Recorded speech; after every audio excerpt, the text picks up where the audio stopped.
Na kombo nzambe tata mwana pe molimo mosantu batata ba maman ndeko balande yanga wabino Guy Laurent Lobela autrement dit analyste spirituel. Tokutani na bino lisusu une fois de plus nanzela ya ba émission tokosalaka les analyses spirituelles.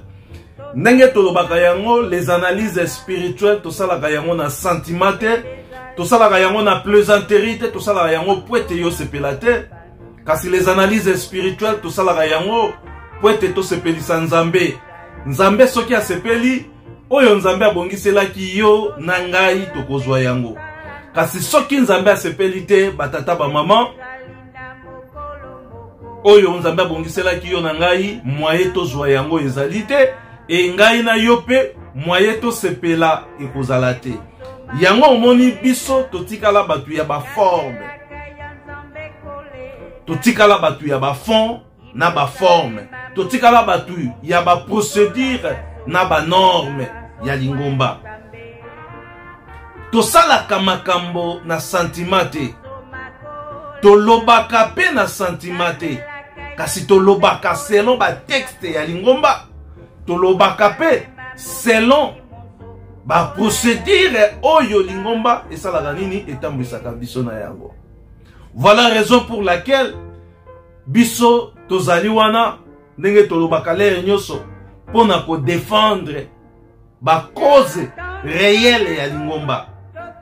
Tozali ba sentimentaliste te, tozali pe batu oyo bakoki kozala na parti pris te, mais tozali batu oyo soki likambo ezali to étudier likambo wana selon ba forme.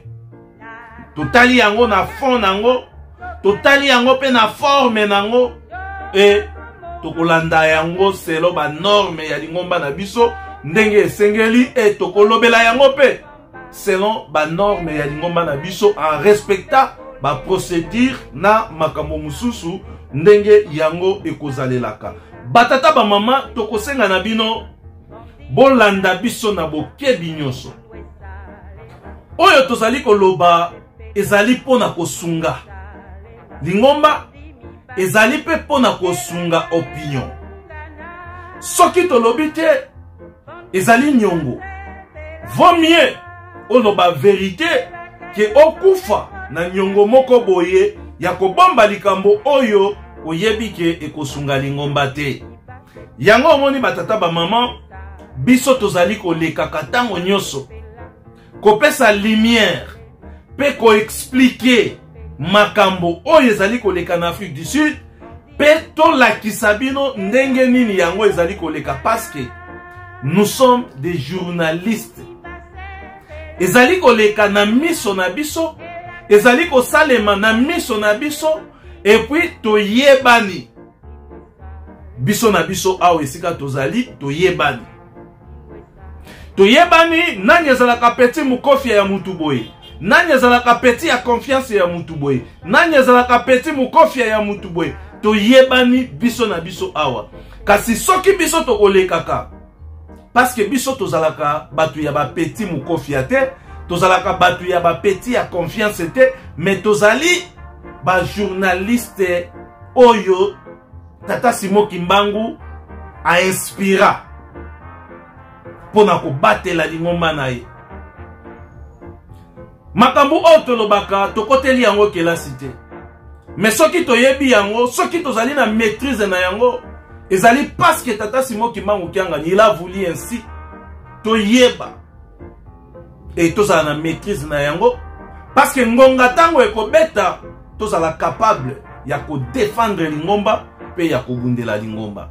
Yango omoni tango tosalaka ba émission tosalaka yango na parti pris te, tosalaka yango pe na sentiment te, kasi tolukaka tosala yango ndenge esengeli pe ndenge oyo yango ezali komonana na miso.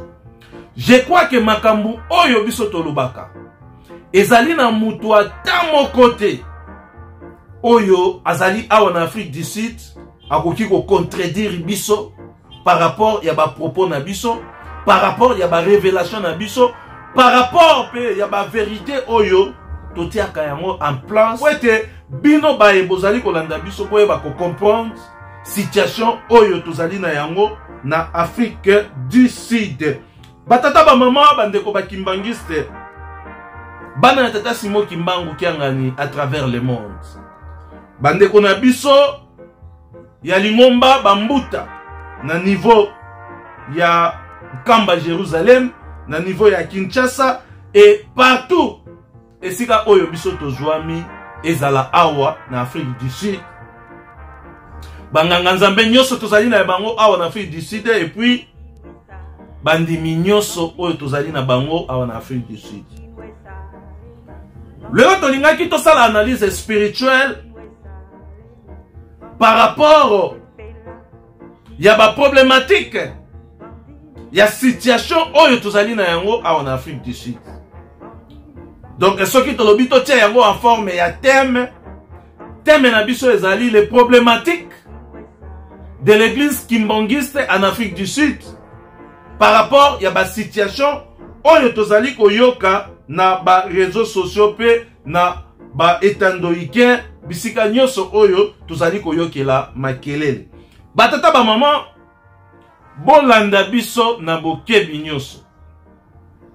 Parce que tozali sur place, tozali komona, tozali pe ba courager dans le sens que tozali ko assumer responsabilité, tozali pe ko assumer ba vérité oyo biso tozali koya ko expliquer natina mosusu te kasi natina ya ko sunga Lingomba pe natina ya ko sunga tata Simon Kimbangu kiangani par rapport ya ba misala oyo ezali na mboka ya Nkamba Nouvelle Jérusalem.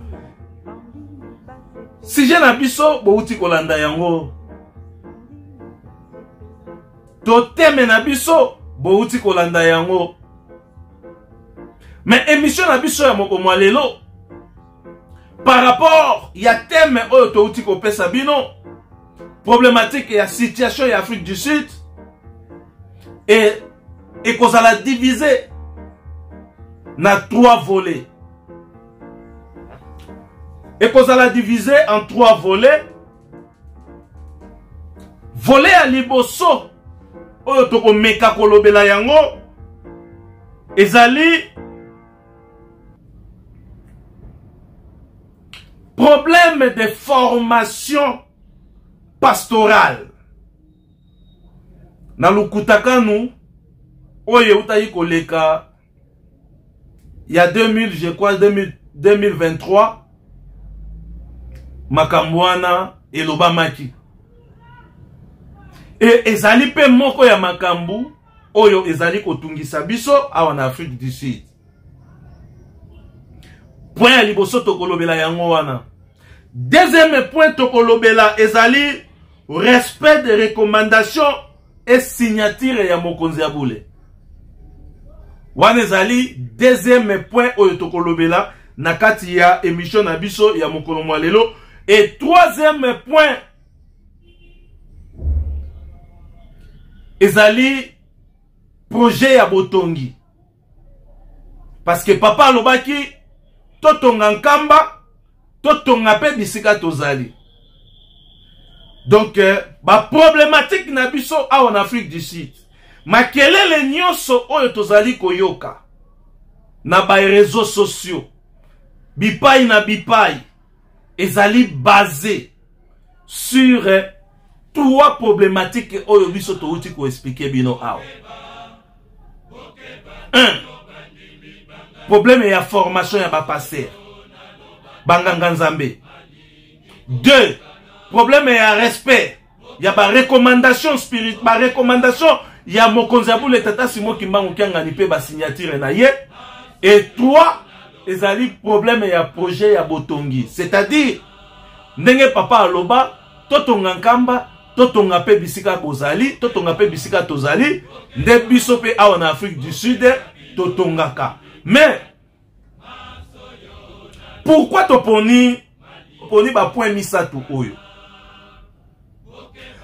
Toponi ba point misatu oyo na sima ya kosala ba réflexion spirituelle, ya ko palper vérité, ya ko tuna ba question epai ya batu oyo bazali ba concerné et ya ko consulter pe bandimi oyo tozali komona ke bazali involve na makambo ebele nde toye ko constater yango état ke ba journaliste état ke ba analyste spirituel toye ko constater yango ete makelele nyonso oyo mokili ezali koyoka na Afrique du Sud ezali basé kaka sur makambo misato: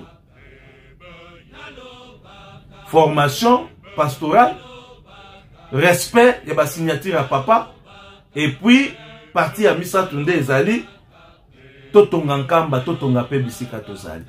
Na premier point tokolobela ezali makambo ya formation ya banganga nzambe. Afrique du Sud tozali na problème moko sérieux ya kosakana te à ce qui concerne banganga nzambe. C'est-à-dire ceux qui otali na ba paroisse nyonso oyo biso tozali na yango na Afrique du Sud. Tozali na Pretoria, tozali na Durban, tozali na Cape Town, tozali na Johannesburg. Ba paroisse wana nyonso, ba responsable wana nyonso, ezali na responsable ata mon côté oyo azwaki formation pastorale.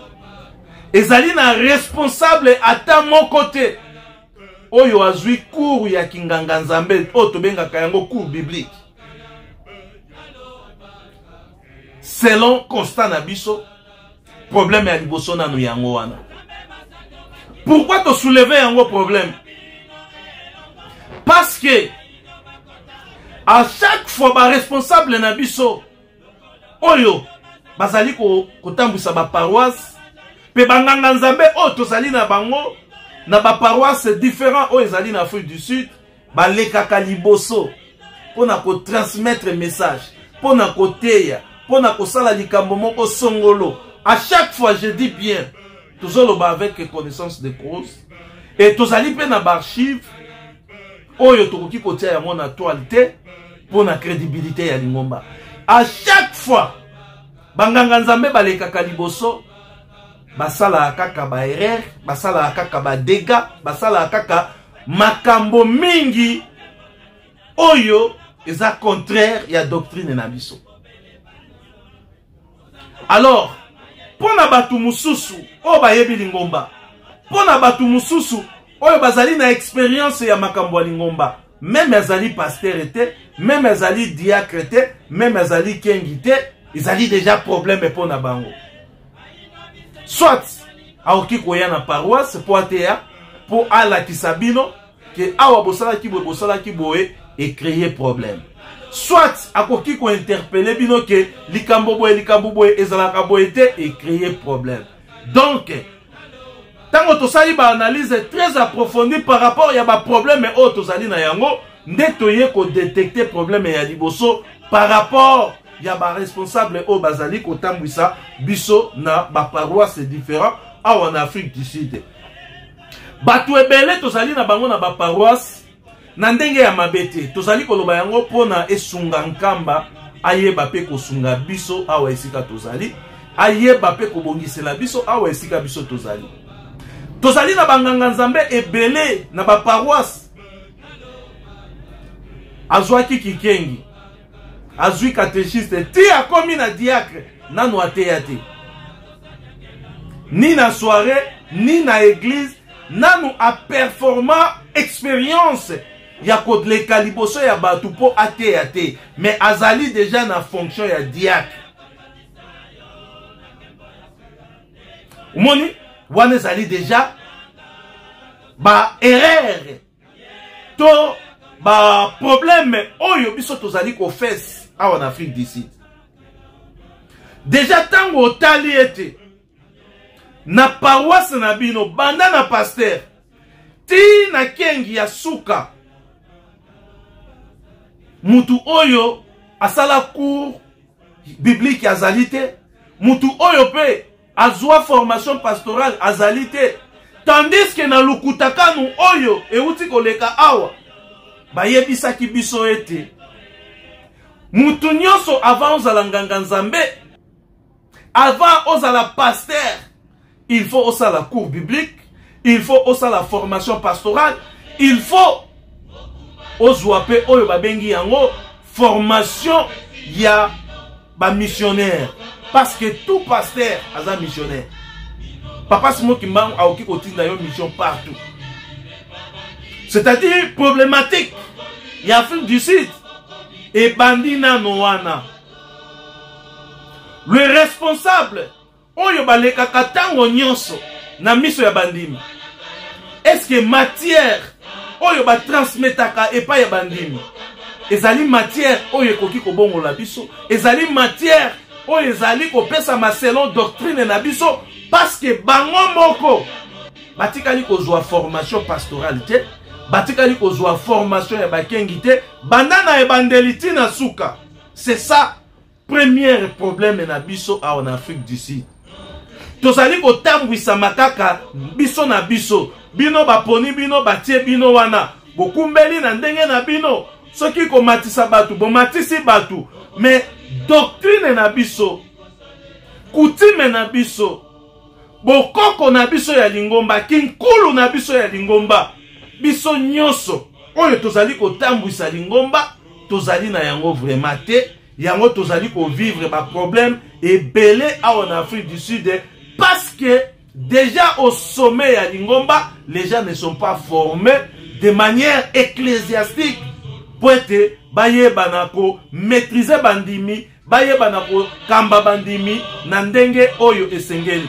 Okomona yango ba problème oyo ezali ba problème moko boye oyo pasteur responsable diacre ou kengi soit nganga zambe akoki kosilisa yango na minute moko ya muke, mais ekozala problème ya ba conflit, problème moko boye oyo okoki komona ke eko créer lisusu makambo moko boye ya minene oyo kosala ke dispute moko ezala entre biso na biso bandimi ou bien bandimi na bambuta. Donc ba problème oyo, je me rappelle lettre moko papa Katembo atindelaka biso awa, alobaki na biso boye bandimi Afrique du Sud na bambuta ya Afrique du Sud.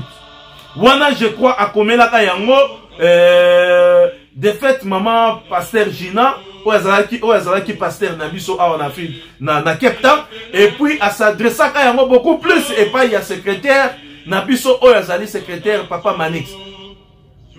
Alors baki na biso na kati ya lettre wana ete pas problème na bino ya Afrique d'ici des ali problème moko ya muke, mais selon constat na ngai etaki nganga nzambe na moni ete bozali na oyo babengaka yango manque ya maturité spirituelle.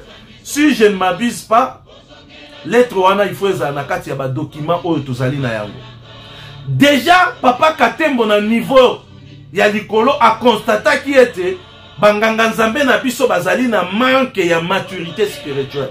Déjà manque ya maturité spirituelle et la ki c'était mutu oyo azali na esprit ya nzambe kati na ete, parce que mutu oyo azali inspiré et pas ya nzambe pour na kosala musala na ye, nzambe assistaka ye, apesaka ye sagesse, apesaka ye maturité spirituelle na maturité ya responsabilité ya koasime parole oyo tata mokonzi ya bule apesi biso.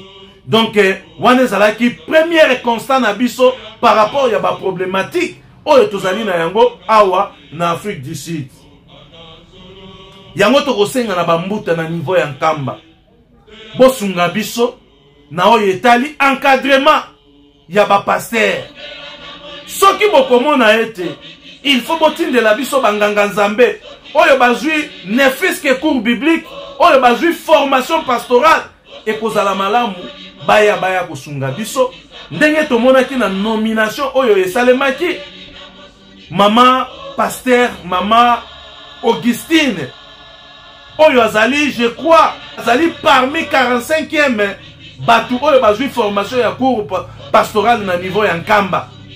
Tosepelaki makasi tango tomoni ete awa na Cape Town batieli biso mama pasteur Augustine. Tosepelaki parce que na ba information oyo tozwi, na ba information pardon oyo tozwi, toyoki yango ete mama Augustine azali parmi batu oyo bazwi formation pastorale na mboka ya nkamba. C'est-à-dire, azali pe mwana ya nganga nzambe, d'où azali na maturité wana yako diriger biso awa na Afrique du Sud na paroisse ya Cape Town.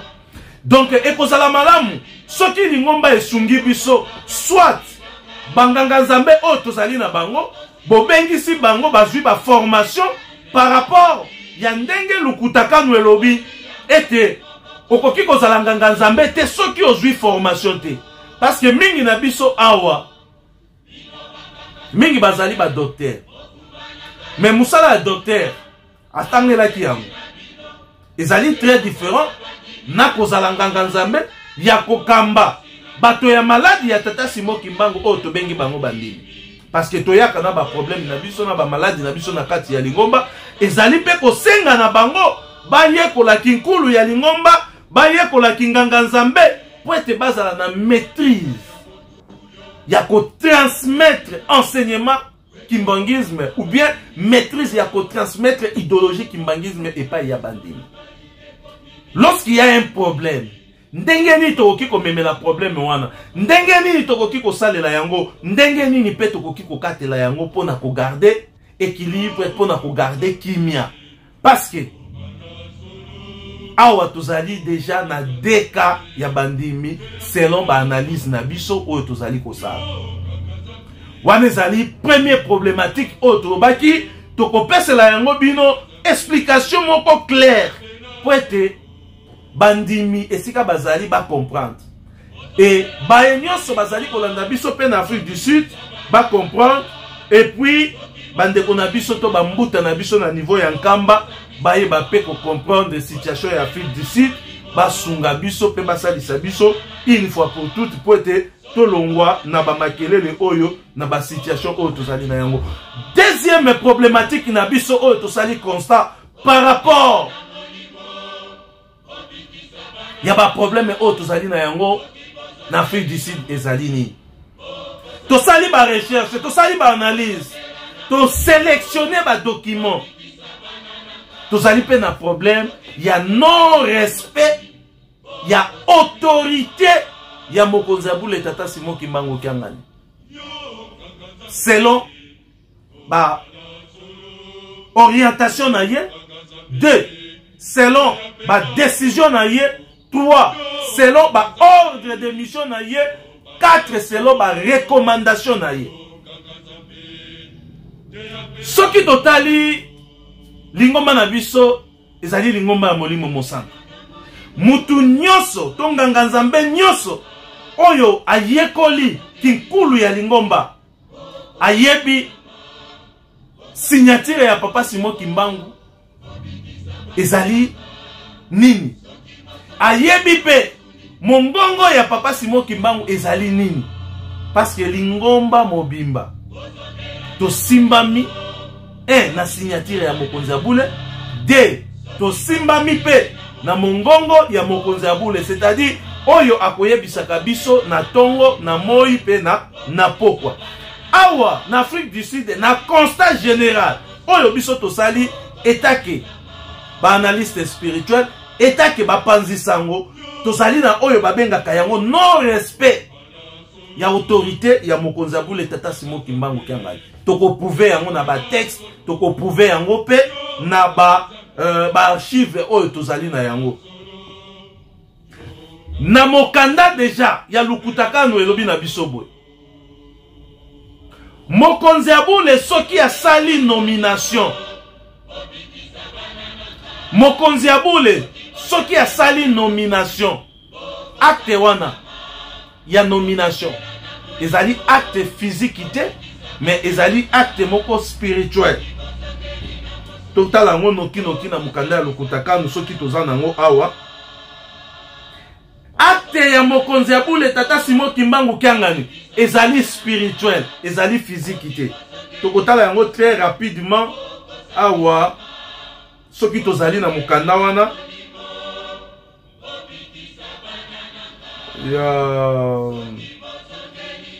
totala nano très rapidement na article oyo toyoka makambo nini balobi kuna.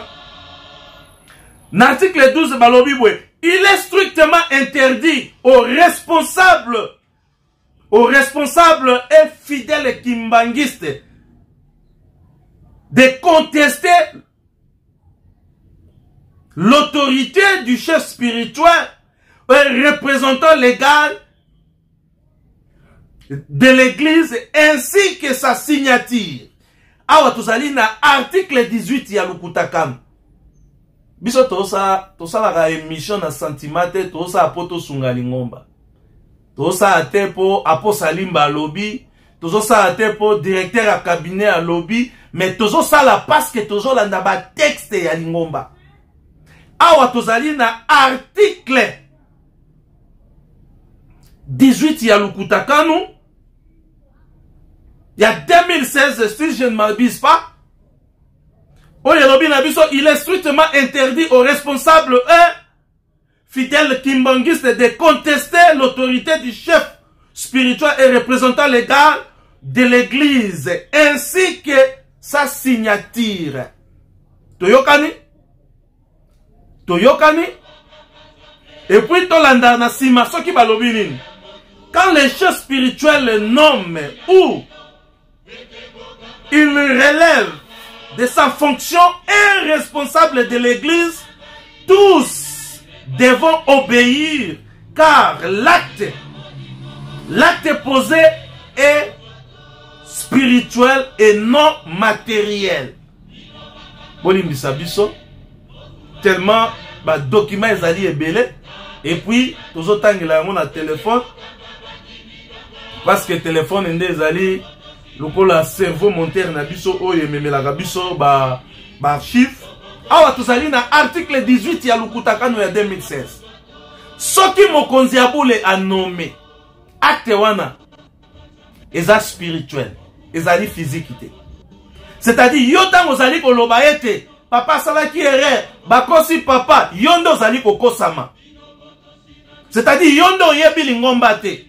Yonde otangaka mikanda ya lingomba te. Yango ozali kokosama, ozali koloba ete bakosi papa sali erreur, papa zali nzambe. Acte nyonso oyo papa salaka eza spirituel. Même alati nzoto ndenge na yoka kindeko na biso aposali malobi, papa il est 100% esprit et puis 100% corps. Mais il faut yeba yango 100% esprit, 100% corps. Mais corps nyonso te.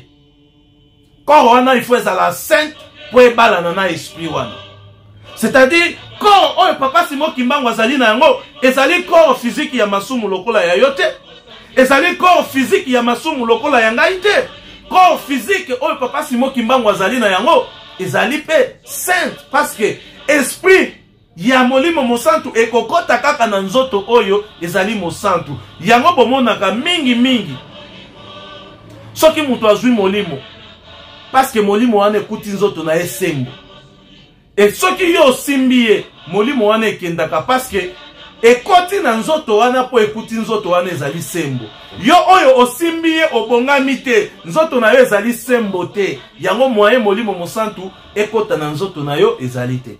C'est-à-dire enseignement ya koloba ete papa 100% corps, 100% esprit, ça n'a rien à voir avec biso analyste spirituel. Biso toyebi ke esprit saint ekota kaka na nzoto oyo ezali saint. Moni, ce qui veut dire papa n'a pas le droit de commettre erreur moko boye quelconque. Il peut nommer quelqu'un Yahshua na ye, même yo yebite. Il peut être kimbanguiste ou ne pas être kimbanguiste. Mais si papa a relevé na degré mokoboy, na niveau mokoboy, ou bien na responsabilité mokoboy, ndenge balobi na article awa, article 18 ya Lukutakano, eza clair. Article 18 ya Lukutakano, eza clair, elobi na biso clair. Eza likutu makambu ya kolobate, il est strictement interdit aux responsables et fidèles kimbanguistes de contester l'autorité du chef spirituel et représentant légal de l'église. Totangi yango déjà. Et ça est strictement interdit. Il y a besoin qu'on conteste contre l'autorité à Mokozabu le Tata Simo Kimbangu Kiangal. Et ça est texte ya lingomba na biso. Et ça est sentiment. Et ça est makambo biso tozali ko sala wana te. Oh papa, bakosi oh papa basali boy. Ça n'existe pas, ça ne fait pas partie de la doctrine nabiso. Alors, tant que tozali koloba yango, tozali koloba te parce que nous sommes contre batu oyo balongoli bango. Nous sommes en train de dire parce que nous sommes les défenseurs. Il y a œuvre salvatrice oyo. Tozali koloba yango po ete ba responsable na biso ba yeba kinkulu ya lingomba po ete ba yeba ko transmettre makambo ya lingomba epai ya bandimi. Et lelo oyo tozali koloba ete batu bakosaki papa, batu basalaki bwe bamemeli papa, nani ayebi si yo ete bakosaki papa. Soki papa na ndenge ya molimo a constaté que yo na ngai toza ko gérer malamu te. Yo kanisi papa akozela kaka yo na ngai to pesa ye batu. Papa akozela yo pesa ye batu te parce que ayebi déjà que yo façon oyo zali ko gérer lingomba. 1. Au respectaka ba texte ya na yete. 2. Au respectaka ba ordre na yete. 3. Au respectaka ba signature na yete. Et voilà, batata ba maman. Na deuxième point oyo to uti kolobela makambuya. Respect ya autorité ya mokonzi ya bule. Respect ya signature ya mokonzi ya bule. Ezali na kati ya mikanda ya lingomba. Batu misusu bazali bazali kolobate. Parce que bazali ko respecter lingomba ndenge elobi. Alors batu oyo bazali koloba bazali kosala ba audio lingomba awe ezali kokufa lingomba awe ezali kokende boy lingomba awe ezali kokende boy et la question que bango bazana raison parce qu'ils sont en train de gérer. C'est pourquoi bazali kosala ba déclaration wana pona ko défendre peut-être audit na bango ou bien ko défendre ba makambo mususu oyo tant mususu batu bakoki koya kosala bango ba audit par rapport à la gestion na bango yango bomoni contestation wana ezali. Mais ici nous sommes dans les formes et puis na kati ya forme et puis fond ya makambo ndenge tambola kaselo ba procédure ya lingomba. Donc batata ba maman, j'espère que tous allez clair na esika wana. Tokola kisabino, est-ce que réellement bandi mito ba responsable ya Cape Town ba respecter la signature ya papa te. Tozali na 4 nominations déjà. Oyo uti ko salema oyo tokyo ba ezali 5e. Ya oyo ezali rejeté. Ngai mutu naza koloba awa analyste spirituel papa Guy Laurent Lobela. Je crois ceux qui natali bien à ma nomination oyo déjà passé. J'ai été nommé par le chef spirituel directeur national Yaratel. Na yebeli mutu na makolo ici ka uta quitté automatiquement. Je suis nommé, peut-être c'était par rapport il y a musala oyo tozali ko sala na réseaux sociaux, ya ko panza sango ou bien par rapport il y a expérience pe ya makambu ya lingomba oyo tozali na yango. Et mokonzi abule ayaki komona par rapport ya ndenge bakonzi ya rateriti ba pesaki bango ba proposition balobi papa Guy Laurent na directeur national ya rateriti. Tolingaki peto beta 7 muke na place oyo po batu ebele bazali ko sala biso tapage na réseaux sociaux ya koyebisa biso ete azali sima ya lingomba bakomi ko betela na kisima ya lingomba na biso. Bakomi ko betela na kisima ya lingomba na biso tangwa na kati ya ba réseaux sociaux pour na kolakisa ete tozali sima ya lingomba. Il faut toya ba eloko moko batata ba maman ba papa balobi na biso boy soki batie yo sima ya lingomba injustement na miso ya tata Nzambe azo considérer yango te. C'est-à-dire biso na kati ya lingomba toyebi acte nini esala ete mutu akende sima ya lingomba. Et puis tozali na ba masumu tozali na ba péché oyo e affectaka esprit na biso molimo na biso. Soki tolobi to expliquer yango bien ezali na ba masumu mususu oyo esimbaka molimo na biso e affectaka molimo na biso. Soki osali lisumu oyo ezali ko affecter automatiquement molimo na yo, masumu oyo batu bakelaka yango ta mususu sima ya lingomba, il faut okula, il faut osala boye, il faut osala boye. Biso awa tozali na batu na otangela bino bakombo ya batu.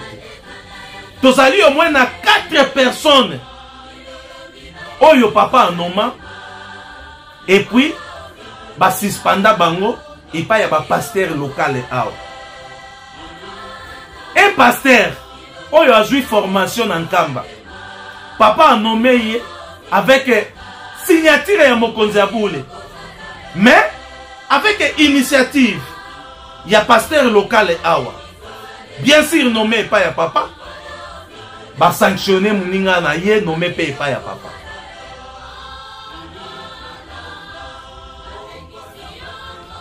Lingomba elobi na biso nini?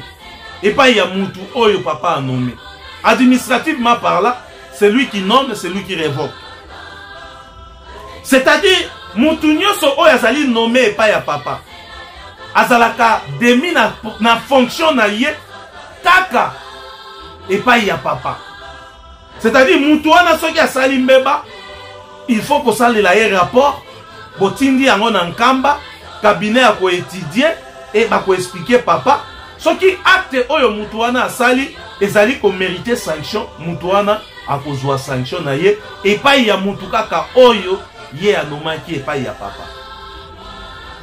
Na fait d'ici de tozali na 4 décisions ya mokonzi abule papa Simon Kimbangu Kiangani. Je dis bien 4 décisions sabotées, boycottées en Afrique du Sud et pas ya ba pasteur local na biso. Est-ce que papa a kosepela na acte wana? Batu oyo papa a nommé apesi mokumba et boyebi ete lingomba elobi soki papa apesi mutu mokumba responsabilité ya ko demie mutu wana na fonction wana e ko uta kaka epai ya papa. Biso na lokale awa musala na biso ezali nini? Tango mutu asali mabe to saleli ye rapport to tindi yango na nkamba kamba nde akozwa acte na likambo oyo mutu oyo papa anomaki asalaki. Est-ce que papa akosepela esika moko boye songolo ba respectaka batu oyo ye apesi musala te? Est-ce que papa akosepela esika moko boye songolo ba respectaka batu oyo azali ko nommer te? Papa akosepela nango te. Batu oyo papa anomaki, batu oyo papa azo nommer, soki baleki na nomination moko boye oyo conseil paroissial eyebi yango te, soki baleki na nomination moko boye oyo batu oyo bazali ko diriger ba paroisse basatandaki nango te, batu wana basalaka te. Nous avons fait des rapports. Tango ba pesingai suspension na sali lettre écrit na direction générale, na sali rapport général ya situation ya Afrique du Sud écrit na direction générale. Si je ne m'abuse pas, na sali na ba rapport wana awa. Ce qui te lobi total yango très rapidement. Peut-être tokoki kozala na idée ya nini wana. Rapport circonstanciel de non-acceptabilité de la rateleki au bureau paroissial de l'Afrique du Sud.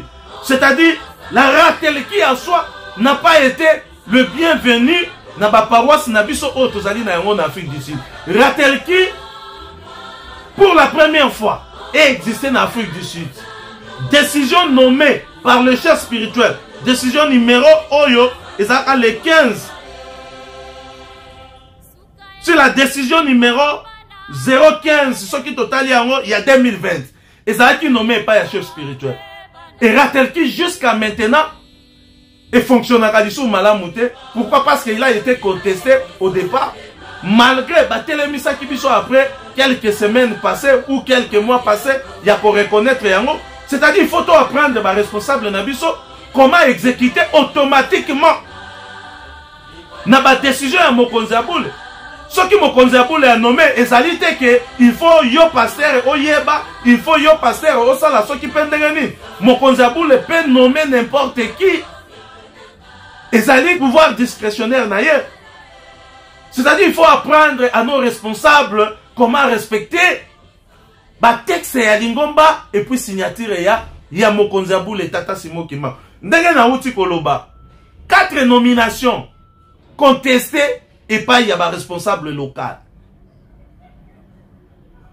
Biso na rateleki, to sala ki rapport, to tindaki, SPC, et boyama awa. D'ailleurs, écoute, SPC koki ko salema awa te, parce que Mokonzi Abule azalaka awa te. rapport ya SPC ekendeki na nkamba. MSSK tripoté, nomination nommée par la direction générale ya MSSK boycotté, basali rapport wana ekendeki na nkamba. C'est-à-dire tango mokonzi abule azui ba décision, il faut peut-être tala ba décision oyo mokonzi abule azui, est-ce que azui yango parce que asali eloko côté ou bien azui yango? Non, mokonzi abule il a pris décision suite epé ya ba rapport oyo ba service ekotisaki na kati ya nkamba. Peut-être ekoki kozala suite ya ba rapport wana parce que biso tozali na ba rapport nyos. Rapport à SPC tozali na yango parce que tozali ba panzisango. Rapport ya MSSK tozali na yango. Rapport ya Ratelki tozali na yango. Et rapport ya service to rapport ya bandeko na biso ya Kizungidika tozali na yango. Même ba pesa biso officiellement te biso tozali ba chasseur ya information tozali na yango.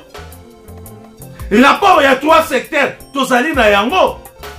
Peut-être mokonzi abule il a pris une décision suite ya ba ensemble ya ba rapport oyo ba service ekotisaki na niveau ya Nkamba Nouvelle-Jérusalem pour na ko régler ba situation ya fille d'ici de parce que le responsable en soi, d'autre part, basali ko respecter autorité à chef spirituel, d'autre part par rapport il y a éthique et lingomba na biso. Je suis clair et je suis en train de défendre l'église. Naza koloba awa na sentimate mais nazali koloba pour na ko défendre l'église. Et makambo o naza koloba nazali na ba preuve nyos. Nazali na ba preuve. Et ça na mutute akoleka pour à contester makambo o naza koloba parce que akoyoka soni par rapport ya ba documentation na ba archive o tozali na yango. Mingi tozali ko exposer yango te parce que ezali ridicule. Soki tolobi tozwa ba vidéo kaka. Ya ba erreur na ba gaffe. Oyo ba responsable basala ka liboso na cher. Totia yango apporter à tous. Est-ce que ko sepelisa bino? Eko sepelisa lingomba, eko sepelisa bato. Eko sepelisa bato te. Donc ba erreur na ba gaffe. Oyo bambuta basalaka. Oyo tokoki ko bomba tozali ko bomba yango pona ko garder crédibilité na bango pona ko fingisa pe lingomba te. Mais oyo ezali ete sengeli na biso toloba yango po ete ba konzi na niveau ya Nkamba bayeba kosunga biso tozali obligé ya koloba yango po ete lisungi euta na niveau ya kuna oyo pe salemi. D'autre part ekoki kozala lisungi pona biso par exemple na paroisse ya Cape Town ndenge toza koloba. Parce que tango totali ba nomination ya papa tomoni ete na sommet ya paroisse tozali na mama pasteur Augustine oyo azalaki na biso awa ayebi biso awa akei na Nkamba après kokende na Nkamba papa akangi ye ayebi se il faut ça la formation akangi ayebi se il faut ye kola kinganga nzambe et asali formation pastorale asali cours biblique et lelo oyo tozali koloba selon ba information ezali na possession na biso bazali parmi ba 45e bazali parmi ba 45e édition toki koloba génération ya banganga nzambe oyo bazui formation na niveau ya Nkamba. Donc voilà batata ba maman à ce qui concerne les points D. Ndenge to uti koloba respect ya autorité ya mokonzi abule. Soki tozo ko sala tintani, soki toza ko sala eloko, soki papa apesi ordre de mission, stop. Nyoso oto banai ko sala, stop. Tozwina no oyo papa alobi, to welisi to sali yango noki et après to ye ko se rattraper na makambo oto bandaki ko sala. Voilà lingomba etambola kandengo wana. To sali ko loba yango pona ko minimiser batute, mais to sali ko loba yango poete yo esika ozali soki ozali responsable, il faut apprendre. Yebe esika ozali soki ozali responsable et que asala kandengo wana, il faut to apprendre. Ndenge ni tokoki ko batela lingomba, ndenge ni pe tokoki ko tosa mokonzi abule. Mokonzi abule akopesa biso lipamboli kaka soki tozali kotosa ye. Signature ya mokonzi abule ekaboli ye na bandeko na ye. Lelo oyo tozali komona bato baza na 26. Ezali suite ya signature ya mokonzi abule parce que baboyaki kotosa yango. Alors lelo oyo tolingi to susciter esprit moko en Afrique du Sud awa ya kolobake à chaque fois mokonzi abule a signé il faut to boycotter yango à chaque fois mokonzi abule tomboli bato il faut to boakisa bango to yebisa bango ke bolekaki na conseil paroissial ete bolekaki nani yango ayebisi yo. Je mets tout le monde en défi. Ezali na mukanda ya lingomba ata moko te o ezali koloba ete avant mokonzi abule a procéder na nomination il faut azela proposition et outa na conseil paroissial au moins que vous pouvez ngai contraire wana ezali enseignement kimbangisme te wana ezali doctrine na biso te wana ezali makambo oyo biso tozali kokotisa na lingomba eloko nini bayebisi biso na kati ya lingomba na mikanda ya lingomba balobi acte posé epai ya mokonzi abule ezali spirituel. Et puis, bapekisi biso na lukutakanu balobi epekisami na banganga nzambe basalaka ba proposition ba memaka yango na nkamba papa nomele biso batubwe papa salela biso bwe papa salela biso bwe ezali pouvoir na biso te. C'est-à-dire biso na ba paroisse tokoki kosala to nommer ba konzi na biso na ba paroisse to nommer batu na biso na ba paroisse wana ezali pouvoir mususu. Mais pouvoir ya mokonzi abule et que avant mokonzi abule asala likamu il faut aze la proposition ezali ko uta na conseil paroissial et ça le magandengo wana te mokonzi abule akoki ko nommer mutu nyonso oyo ye alingi na esika nyonso oyo ye alingi ezali pouvoir incontournable ya chef spirituel. Au moins que bo apprendre biso makambo mususu au moins que bo sala mikanda misusu abule soki azali na posa ya ko procéder na nomination na be ya cabinet bakoki ko procéder na ko benga bino ko solisa bino ko tuna bino bo pesa biso boye bakoki ko benga bino parce que ezali autorisation na bango ezali pouvoir na bango mais ya kolobake bino avant mokonzi abule a nommé il faut bino bo sala boye ozo exemple moko ya muke biso toyaka ko sala makambo selo ba texte ya lingomba. D'ailleurs tozala na confiance ya papa apote parce que papa apote déjà à ça là on va bien en trahison. Tout ça clair, analyste spirituel, tout ça clair. Article combien? Très rapidement, oh yezali ko interdire banganga nzambe, je crois il y a un article moko awa tout un article 12. Ok, tout en article 12 ya lukutakanu. Article 12 ya lukutakanu ya 2016 balobi na biso boy. Les responsables de l'église doivent à tous les niveaux doivent cesser de prendre les fidèles en otage. Tokatina no kawana. Les responsables de l'église Kimbangise à tous les niveaux doivent cesser de prendre les fidèles en otage. Sikoyo soki papa Simon Kimbangu azana posa ya konome et que bino ba responsable na la kisi bino misapite et que bino ba responsable ya ba paroisse bokangi bandimi en otage papa akozela kaka bino bosalela ye bokota conseil paroissial na bino ya bandimi kokangema en otage botindela ye ba proposition na bino en otage non. De même, ils doivent cesser de gérer les pays, les provinces, les départements, les paroisses dans les pays où n'existe pas les collèges exécutifs nationaux, les municipes, les communes, les sections, les secteurs comme leurs biens privés. Tozunda kisawana yo okambaka paroisse, province, commune, municipal, ba partout oyo yo ozali soki okambaka yango ozozwa yango lokola bien privé na yo. Yo ozali sir papa avant nommé il faut azela kaka yo osalela ye proposition na conseil paroissial. Donc lingomba bato amayele bazali oyo basalaki mikanda oyo biso tozali kotanga. Yango bambuta il faut totanga kape mikanda ya lingomba pour to comprendre. Tango tozali ko leka liboso ya bandimi toyebaka koloba makambo selon ba texte ya lingomba na biso, tolobaka kaka makambo pona intérêt na biso te. Tolobaka makambo ndenge mikanda elobi po bandimi ba comprendre dans quel sens lingomba esengeli etambola.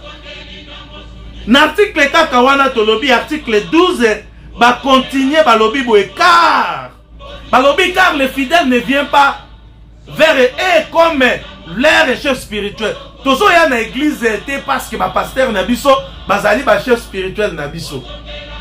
Tozo ya na église parce que ba pasteur na biso bazali basali ya mokonzi ya bule oyo azali tata Simo Kimbangu Kiangani. Oyo na biso na ba pasteur na biso tozali obligé ya ko respecter ye. Na biso na ba pasteur na biso tozali obligé ya ko respecter ba ordre na ye. Tozali obligé ya ko respecter mibeko na ye, ko respecter ba décision na ye, ko respecter pe mikanda ya lingomba oyo ye atie signature ete oyo ezala boye. Ndenge na bandaki koloba Papa Simo Kimbangu Kiangani asali plus ou moins 20 ans na bandeko na ye ya 26. Pourquoi? Parce qu'ils ont boycotté les signatures du chef spirituel. Parce qu'ils ont contesté contre les signatures ya mokonzi ya bule. Tala lelo esika emema bango. Lelo oyo biso awa na Afrique du Sud. Likolo ya signature ya mokonzi ya bule. Batu ebele ba telemi. Bafingi banganga nzambe. Batu ebele ba telemi. Basali makambu oyo. Bakoki kosala te. Jusqu'à ce que bakomi na niveau ya kokanga église. Bakangi porte ya église pour batu basambela te. Pourquoi? Parce que Tata Simo Kimbangu Kiangani bakosi ye anome batu oyo ye ayebite. Nani ayebisi bino ke bakosi Papa Simo Kimbangu Kiangani? Nani ayebisi bino ke bakosi Papa Simo Kimbangu Kiangani? Tama mosusu Papa Simo Kimbangu Kiangani asali ndenge wana parce que alobaki tobandeli ya 0. Tama mosusu Papa Simo Kimbangu asali ndenge wana parce que azali komona ete yo na ngai tozali kotosa ba signature na yete.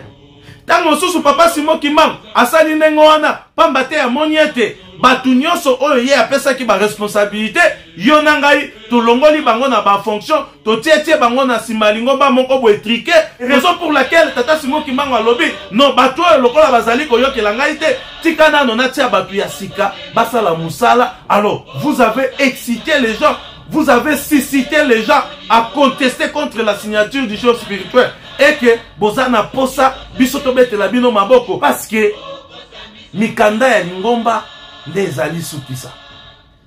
Oki kozala nganga nzambe te soki otangaka mikanda ya lingomba te. Et pour que problème na biso pe lisusu ezali tozali banganga nzambe tozwi formation te tolingi pe kotanga mikanda ya lingomba te. Esika problème ezali yango wana.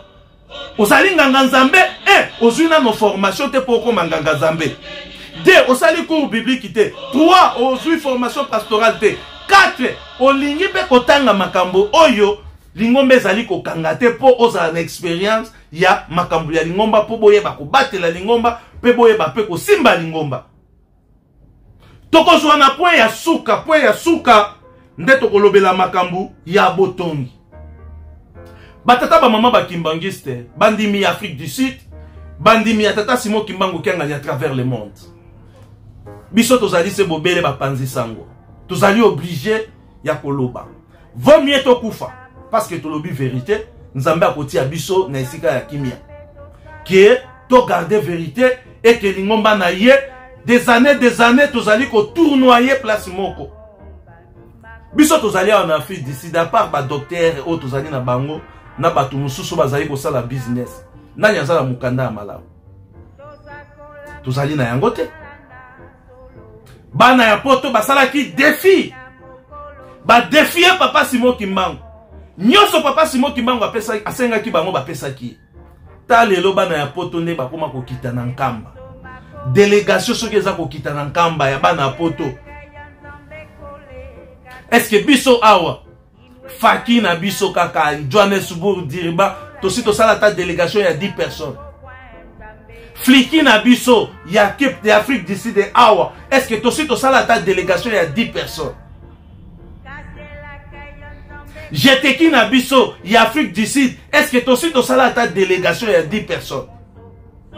Koreki, MSSK, ba mouvement nyoso pe association, même ba mbuta na biso. est-ce que basi basangana ata 5 personnes et 10 personnes bakei na nkamba pour na ko présenter lingomba na fête moko quelconque.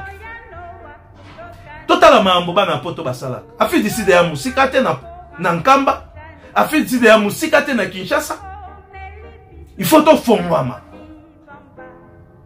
Il faut to fongwama. To koti na troisième point tozo lobela makambo ya botongi. Papa lobi to tonga nkamba to tonga pe bisika tozali. Nankamba biso na Afrique du Sud tosi totongini parce que batu bazo tomboka kaka oh papa bakosi ye bazo yeba te ndenge nini papa azwi likanisi ya ko changer batu complètement. Papa azwi likanisi ya ko changer batu complètement. Et puis c'est débandade, et puis c'est panique. Mutu mususu depuis banoma ye nanu asibisa kuwa na te ya kolobake depuis azaki pasteur balongoli. Et puis kolongola yango pe nanya longoli papa. Et puis atie pe batu mususu. Nenge toza komona a na Cape Town. Batindeli biso mama pasteur azalaki na biso awa akei papa akangiye asali formation pastorale azui cours nganga nzambe papa ebisi ekende tambwisa paroisse wa. Et puis surtout zali kotelema. Papa, bakosi papa, basali boye, balobi boye, basali boye. Nani ayebi yo ete bakosaki papa ou bien bakoki kokosa papa. Papa na Brazzaville, tango aye ayebisi biso 2023 to bandeli à 0. Peut-être ekoki kozala pe ko bandela na biso à 0. Ba nomination est salemi presque partout. Ba nomination est salemi presque partout. Kaka biso na Afrique d'ici. Ndeto se to contester. Kaka biso na Afrique d'ici. Ndeto telemi. Kaka biso na Afrique d'ici. Ndeto sali ba makambo oyo tokoki ko salate. Ce qui est grave. Toye ko bomananta batango toyoki ete lettre tozui lettre ya suspension ya ba nomination wana o esalemi epa ya papa na biso directeur ya cabinet ya papa Landu to bomintaba to lati mandalala to mibengi pe ba wazalendo. Est-ce que ça fait partie ya doctrine na biso? Est-ce que ça fait partie ya coutume na biso? Est-ce que ça fait partie ya idéologie kimbangisi? Biso tozaba na banganga nzambe toyebi ete ba papa na biso basala bango ba imitation auti Kisangani ake na Goma, auti Goma ake Boende, auti place boye ake place boye. Tout ça majorité ya banganga nzambe ebele o basala kina papa Diengenda, o basala kina bamvola misatu. Soki olandi okoyoka yango akenda na place boye akenda gemena akenda boye asala atambola ba place ebele. Contestation ezalaki te. Botindeli biso passer oyo toyebi ekutu te esika azalaka tozalaka kutu na confiance na yete. Mais non, wana ezali coutume na biso te. Wana ezali coutume na biso te. Même soki ezalaki na ba irrégularité, on allait traiter de ba irrégularité wana de manière stratégique. Mais ya kolobake ba audio ba vidéo ba makambu e panzani mokili mobimba ba moniete tala mokonzi abule tata Simo Kimbangu Kiangani bakosi ye anome batu moko boye oyo ba ebani kutu mon batata ba mama ezali grave. Ezali grave. Au moins que toyeba lingomba te. Mais soki toyebi lingomba tozali batu ya ko éduquer, ya ko encadrer bandimi, ya ko orienter bandimi, ya ko maîtriser bandimi, ya ko teya bandimi, ya ko lakisa bandimi doctrine na biso, ya ko lakisa bandimi bokoko na biso ya lingomba ndenge zalaka, ya ko lakisa bandimi kinkulu kutime ya lingomba ndenge touti kotanga na ba règlement na banini na ba article mususu ya lukutakano awa ozali kolobela na biso ozali kolakisa biso ete mokonzi abule soki a nommé mokonzi abule soki a porté nomination apporter nomination et pas ya bato. Toko gérer lingomba na défi jusqu'à quand? Toko gérer lingomba na koswana jusqu'à quand? Toko gérer lingomba na ndenge oyo boye jusqu'à quand? Ndenge to utaki koloba, tozali ko kende na shit. Ya émission na biso ya mokolo mwa lelo. Troisième point ndenge to lobelaki, problème ya botongi. Totonga nkamba totonga pe awe esika biso tozali. Je crois que awa na Afrique du Sud, na Johannesburg, ndako ya liboso esombama wana biso tango susu nanu tokomi te. Deuxième ndako eye kosombama biso tozalaki déjà. Et troisième parcelle yango eye kosombama na Johannesburg, place lingomba ezali, place oyo pe bandimi bazali kosambela mikolo nyonso. Kosomba ndako awa na Afrique du Sud ezali lipa nangu bate, ezali ba effort moko boye consenti, ba effort moko boye discipliné pour to réaliser likambo wana. Mais motuna ezali ndako ya liboso tosombi, ndako ya mibale tosombi, o ezali ya misato neti oyo tozali na yango pour le moment, totekaki ndako oyo tozalaki na yango o ezalaki na kati ya avenue nde e permettre biso to sangisa mbongo po to somba esika oyo tozali na yango lelo na Johannesburg ezali ya munene. Est-ce que na nkamba tozana mabele? Est-ce que na nkamba tozali ata na mabele ya koloba ete totindaki délégation eki ekutani na papa Mbenza bapesi biso mabele, tosali mwa fondation et puis tokomi kotonga malembe? Est-ce que na nkamba tozali na mabele ndenge bandeko na biso ya Lodge, ndenge bandeko na biso ya Kananga, ndenge bandeko na biso ya 3 secteurs, ndenge bandeko na biso ya Europe, ndenge bandeko na biso ya États-Unis, Canada, Amérique bayaka kosala misala na bango na nkamba? Est-ce que biso na Afrique du Sud?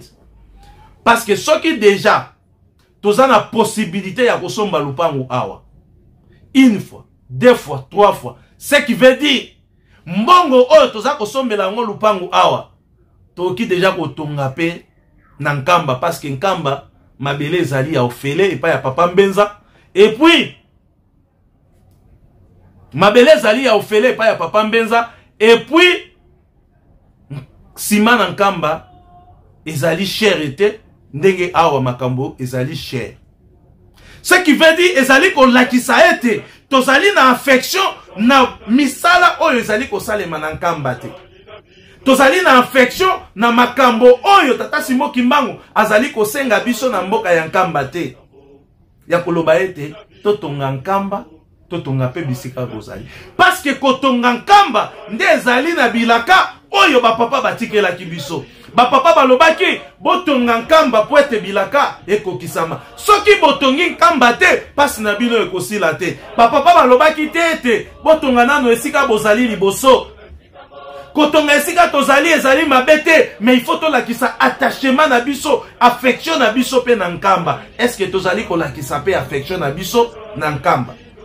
Soki tozali ko lakisa affection na biso na nkamba, nini oyo tosi tosali na nkamba oyo papa akozala confirmer oyo bandimi bakoyeba ete pasi oyo biso tozali komona ba misala ya pasi, ba makambo ya pasi ya kotonga awa na kati ya Afrique du Sud, tozali pe kotonga na nkamba po papa apesa biso makwambo. Omoni biloko wana misatu nde ezali ba problématique oyo tozali na yango na Afrique du Sud. Misala ya nkamba, respect ya signature ya mokonzi abule tata Simon Kimbangu Kiangani, et puis banganga nzambe na biso bayekola to baluka ndenge nini bakoki koya koyekola na kati ya mboka ya nkamba po bazala na maîtrise ya idéologie kimbangisme, bazala na maîtrise ya doctrine na biso, éthique na biso, na lolenge lingomba etambolaka. Ezali na kati ya bamikanda, tozali na bamikanda ebele oyo ezali na possession na bango, esifi kaka babanda kotanga yango ba mettre yango en pratique. Soki bazali na yango eke batanga kate, ce qui veut dire bazali na affection na nkamba te, ou bien nkamba te mutu ezali ko diriger bango, ou bien nkamba te mutu ezali ko tambwisa bango. Donc voilà batata ba maman et si ka to kokende ko chiter na émission na biso selon ba réflexion na biso ndenge to uti ko sala ba réflexion spirituelle oyo to lobeli ba point misato. Je crois que mutu na mutu à comprendre problème et Afrique du Sud. Na côté ya botongi soki to lobeli susu to bakisa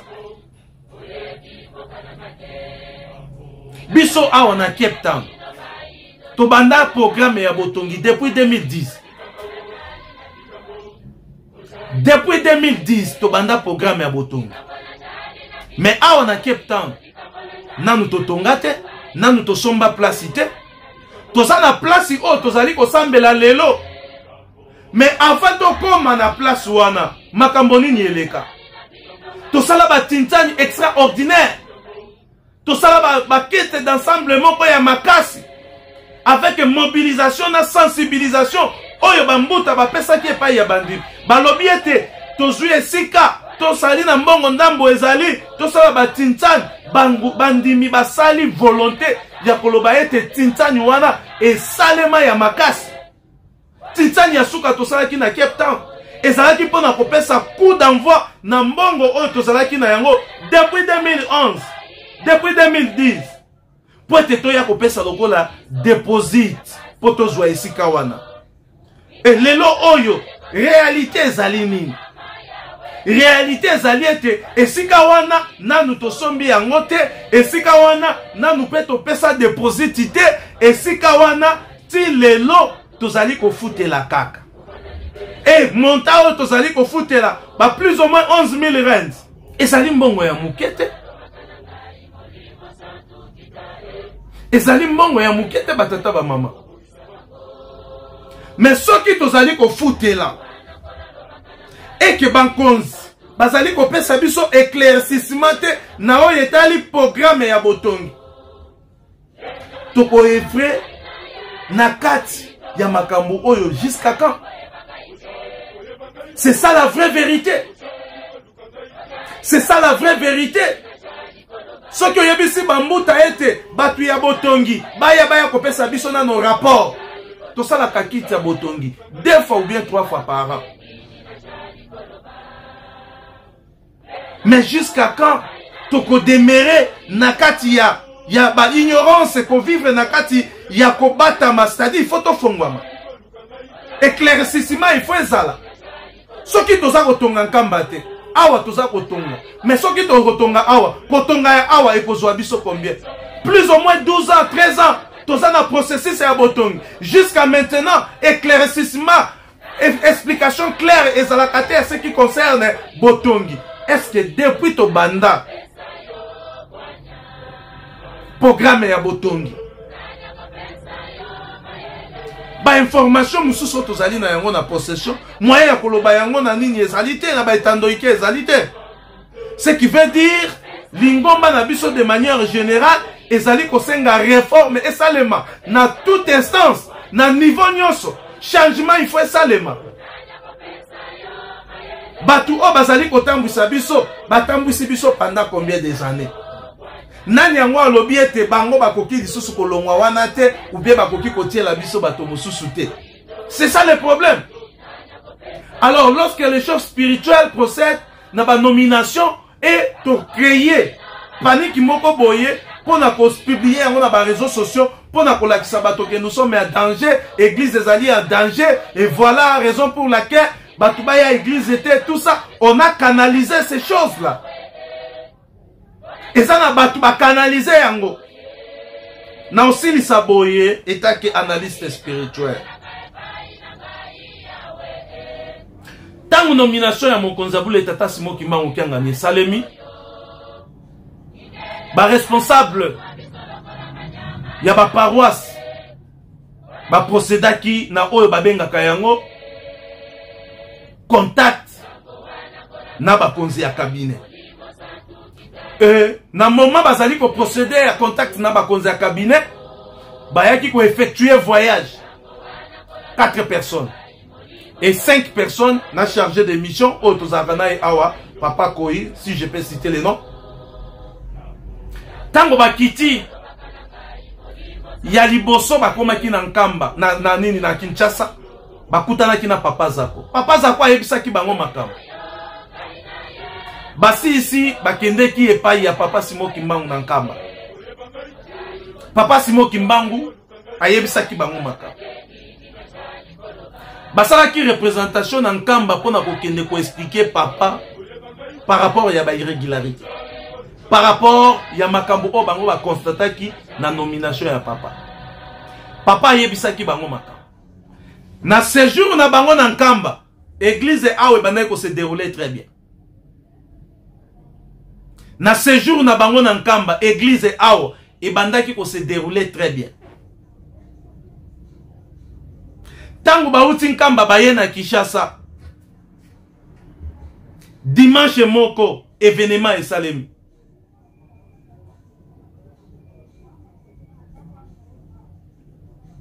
Bakangi paroisse bandimi bakosambela te biso awa boye biso awa boye biso awa boye biso awa boye biso awa boye boni misanga batata ba mama et bambuta oyo bauta kinkamba bakomi na Afrique du Sud après avoir kokutana na Papa Zako, après avoir kokutana na chef spirituel Papa Simon Kimbangu Kiangani, après avoir kokutana na bakonzi ya cabinet. Tangu bakomaki awa, eske bayebisaki bandimi makambu oyo nkamba yebisaki bango? Eske bayebisaki bandimi makambu oyo Papa Zako ayebisaki bango? Eske bayebisaki bandimi makambu oyo Papa Simon Kimbangu Kiangani ayebisaki bango? Bayebisaki bango te. Pourquoi? Parce que bazaki ko canaliser likambo oyo, bazaki pe na posa ba accéder na oyo tozali na yango lelo oyo bazali ko benga suspension ya ba décision ya mokonzi ya boye. Pona kosilisa tolingaki koloba boye. Suspension ya ba décision ya mokonzi ya boule elakisi pe annulation te. Ça, il faut tout tirer yango na mutu. Suspension elakisi annulation te.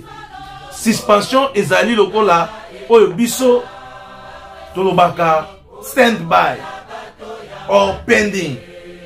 C'est-à-dire ba biso you must wait. Botika na ndengo wana eza na ndengo wana. Jusqu'à ce que mokonzi ya boule ye moko akoloba lilo. Ba démarche nyonso oyo bato bazali kosala etaki bapanzisa.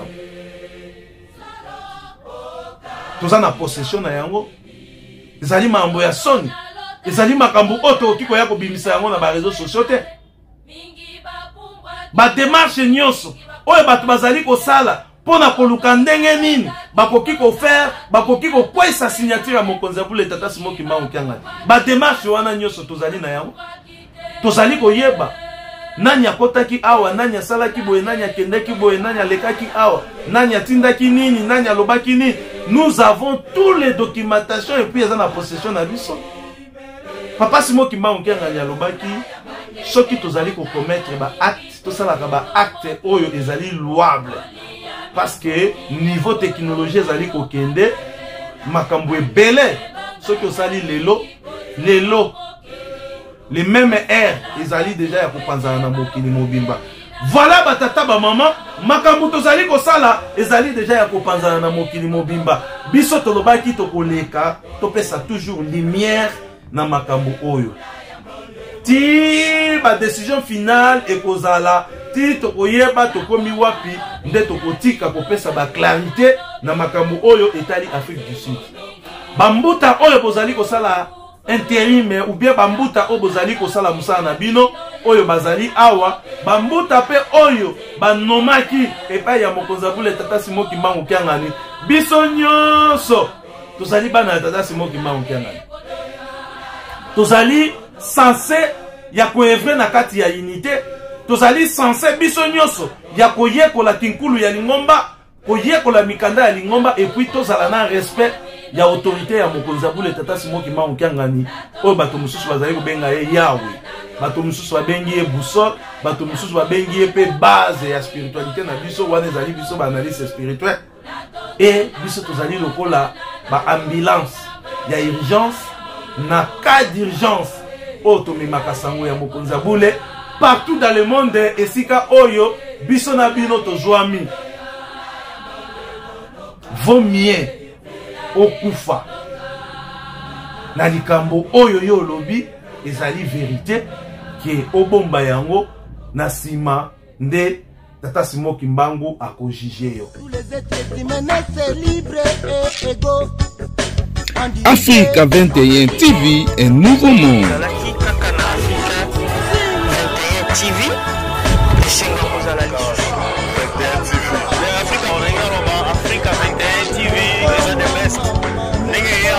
C'est un plaisir à Makassi. Matériel à Makassi, en tout cas vraiment le monde. Encore merci à Africa 21 TV pour la présence. Mes présences et motivé merci pour l'amour. Africa 21 pour Africa 21 is the best. Africa 21 TV. Africa 21 TV, un nouveau monde. Courage dans Africa 21 TV. Va continuer Moussande Baosala Nasabone. Et bon pino, c'est la Africa 21 TV,